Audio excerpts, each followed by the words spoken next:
Хан алдар көсе мультсериалындағы есте қаларлық кейіпкерлердің бірі, өйткені елдегі ең басты адам болған соң бірден көзге түседі.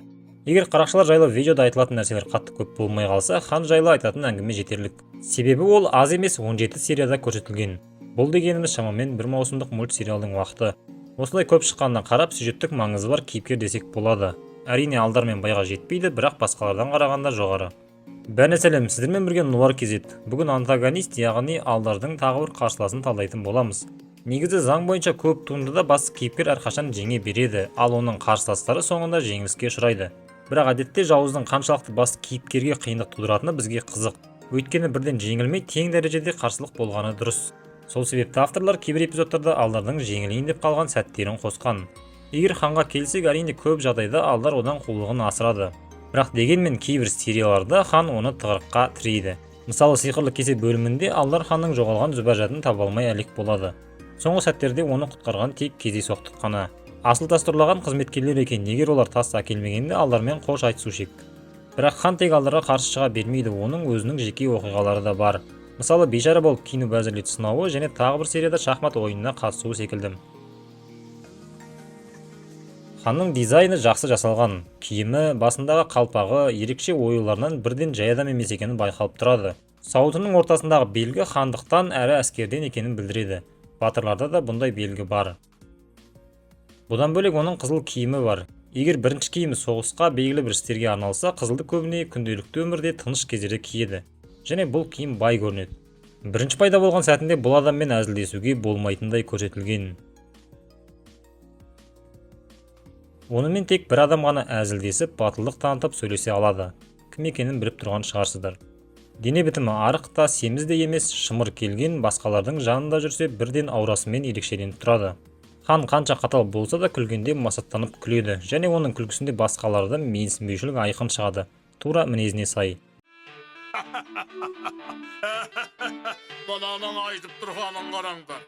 Басқа патшалар секілді біздің кейіпкерінде сарайы бар. Сарай алыстан осылай көрінеді, алды жағында батырлар қарауылдап тұрады. Аулада хан басқаларды шақырып қызмет тапсырып немесе шағымдарын естиді. Мысалы, бай керуен бөлімінде саудагерлер алдарға шағымданып келгенде үкімін шығарған. Сарайдың ішіне келсек, мұна көк күмбез астында хан тұрады. Ішіндегі бөлмесі. Ол жерде тағы адамдарды қабылдайды және кейде әншіні шақырып өлең тыңдайды. Жоғары қарасақ, екі қылышты көреміз. Ол жайлы видеоның ортасында айтамын. Мына жерде шағын үстелді байқасақ болады. Бұл үстелде хан әдетте шахмат ойнайды. Осы бөлмеде қалаға көрініс ашатын балкон, яғни қылтима бар. Бірінші маусымда сарай іші бөлектеу болған, жататын төсек және қылыштың саны біреу. Бөлме іші кейін өзгеріске ұшырағаны білінеді. Қорытындылай келе, кейіпкердің дизайны сәтті шыққан. Әдетте хан қатыгез деп таныстырылады, бірақ менің ойымша олай нақты дөп басып айту қиын. Өйткені оның жақсы қасиеттері де бар. Әрине ол қатал, бірақ қаталдық пен қатыгездікті шатастырмау керек, екеуі екі түрлі ұғым. Қаталдық кез келген басшыға керек мінез. Әрине аса көп мөлшерде емес, бірақ әділдікпен бірге баланста жүрсе жақсы. Ал ханда өзінің әділдігі бар. Ол әрқашан сөзінде тұрады. Оның үкім шығару стилі бөлек. Мысалы, жоғарыда айтқан бай керуен бөлімінде алдар қарызын қайтармаған соң байлар ханға келіп шағымданады. Хан бастапқыда нақты алдарға қарсы шешім шығарып жатады. Негізі шынына келсек, алдардікі ол кезде дұрыс болмады. Ол байлардың ақшасын жұмсап құтылып кетейін деп ойлады. Сонымен хан шешім шығарып жатқанда алдардан қарызды қалай төлейсің деп сұрайды. Алдар білмеймін, қолға бірдеңе ілгер тағдыр болған соң бәрі мүмкін деп жатқанда хан оны сөзден ұстайды. Олай болса ертеңге деген қарыздан құтылмасаң басыңды аламын деп шешімді ашу үстінде қабылдайды. Оны да түсінуге болады, өйткені алдардың өмірге салғырт қарайтындығы оған ұнамады. Бірақ соңында алдар бар қарызды қайтарған кезде хан сенің тағдырыңды болжау қиын екен деп қателігін мойындайды. Бұл да оның жақсы қасиеттерінің бірі, өйткені жеңілісті мойындай білу де ерлік. Ханды құртатын нәрсе оның өзіне деген асқан сенімділігі. Мультфильмді көру барысында түсінген бір нәрсем, хан өзін алдардан ақылды санайды және ол ойынан қайтатын түрі жоқ. Сарайға шақырып әрқашан алдарды сынамаққа көшеді. Біресе ақымақтар тізімін жасатады, біресе ауа райын болжатады. Себебі ол алдардан қателескенін көргісі келеді. Сол үшін тіпті үйінің алдына барып аспанда қанша жұлдыз бар деген секілді қисынсыз сұрақтар қойған. Бұны толық көре алмаушылық дей алмаймын, өйткені алдар әр ситуациядан шыққан сайын хан оның тапқырлығын мойындап жарайсың дейді. Әрине, көре алмаушылықтың белгілері бар, бұған мынандай түсініктеме беруші едім. Хан өзін бәрінен мықты санайды, онысы көп жағдайда рас. Ол елдегі ең мықты батыр, ең бай адам, лауазымы жоғары. Әртүрлі қабілеттерде басқалардан алдыға шыққан. Дәл осы кезде бір адам оны бір ғана нәрседен озып кетіп тұр, ол алдар және ақыл жағынан. Бұл ханға ұнамайды, содан кейін көсені сынай береді. Менің түсінуімше солай, ал сіз қалай ойлайсыз, комментарийге жазып кетіңіз. Жаңа әділдік жағын айтып қалдық. Бұл жөнінде ханға арнап толық серия салған. Ол жомарттық деп аталады. Алдар қатыспайтын сериялардың бірі. Хан уәзірлері дұрыс жұмыс жасап жүр ме тексереді. Уәзірлері ханның көзінше жомарт болып, былай шыққанда қайыршыны итпен қуып жібереді.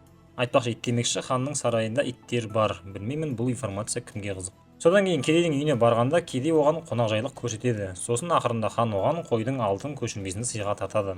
Бұл сәтке қарап ханның сараң емес, жомарт екенін білеміз.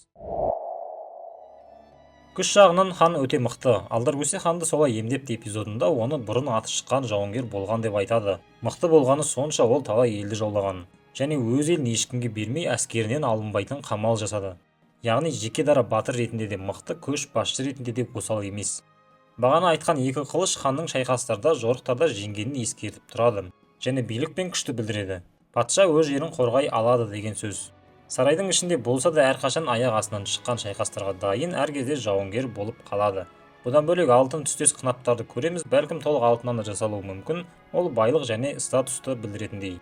Бірақ ханның қалай бірге бір шайқасқаны көрсетілмеген, тек бір эпизодта ғана қылышын алып алдардың артынан қуалайды. Ал оның көшбасшы ретінде жұмыс көрсетілген, тіпті мультфильм ішінде бір рет соғысқа барып жеңіп қайтады. Ұзақ уақыттан кейін хан ауырып қалады, бірақ түбінде еш ауырмағанын білеміз. Менің ойымша хан психологиялық тұрғыда ауырды. Яғни белгілі бір сәтте елде тыныштық болып қалады, ал бұл өмір бойы соғыста жүрген ханға ауыр тиді. Қолына қайтадан қылыш ұстамағаннан кейін кризиске ұшырады. Соңында алдар оны емдейді, қолына қылышын ұстатып атқа мінгізіп самал желге шығарады.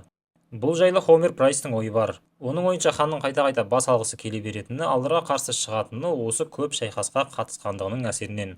Ол адреналин іздеп тұрады. Ханның күшін шамамен түсінсек, батырларға көшейік. Оларда адамды бір қолмен көтере салатын күш бар. Бұлар тек қана шабуылмен айналыспайды. Сарай қарауылдары, ханның жеке күзетшілері және түрмені күзетіп полиция қызметінде атқарады. Бай біреу қарыз төлемесе осыларды шақырады. Жалпы әскер жүйелі жасақталған. Ханды ақылды кейіпкерлер қатарына кіргіземін. Әрине алдар сияқты емес, дегенмен оның ақылы стратегиялық тұрғыда жұмыс жасайды. Өнер эпизодында хан елдегі мықты шахматшылардың бәрін жеңіп, тек өнерпаз жігітке ғана жеңіледі. Ол шахмат арқылы стратегиялық тактикалық ойлау жүйесін дамытқан. Бұл талай соғыстарды жеңуіне көмектесті. Одан бөлек ханның алдармен ұқсастығы бар, ол қысым кезінде шешім қабылдай алады. Яғни әртүрлі қиын ситуацияларды. Салыстырсам, хан топ 10 ақылдылар қатарына кіреді, тіпті оны 7-ші орынға қойыппын. Ханның әйелі және бір қызы бар. Өткен видеода теориялар бойынша қарақшының оның баласы болуы мүмкін дегенмін. Бірақ бұл тек мүмкін болып қала береді. Ал нақты ханның бір қызы бар және ол жас жігітке үйленеді.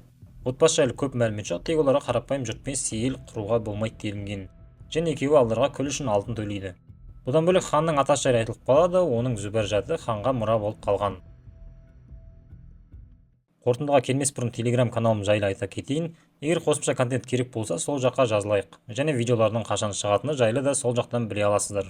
Негізі ханда толық қанды жазылған кейіпкер деуші едім, егер бір нәрсе болмағанда. Ол Жұлдыз толы қап сериясы. Бұл серия бағанадан бері айтқан нәрселерді ауаға кетіреді. Хан ол жерде ақымақтан да төмен болып көрсетілген. Оны қапқа салып жұрт тепкілеп кетеді.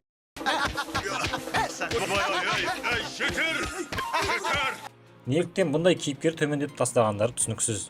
Егер басқа серияларда ол қатал, нақты дұрыс деп айта алмасақ та өзіндік әділдігі бар кейіпкер болатын. Оны батыр талай соғысқа қатысқан тәжірибесі бар деген. Жұрт ол көрінсе тырп етпейтін. Ал мына серияда оның авторитеті жоқ, халқына сөзі өте алмайтын, іші тар адам қылып тастаған. Және IQ деңгейін 0-ден түсірген.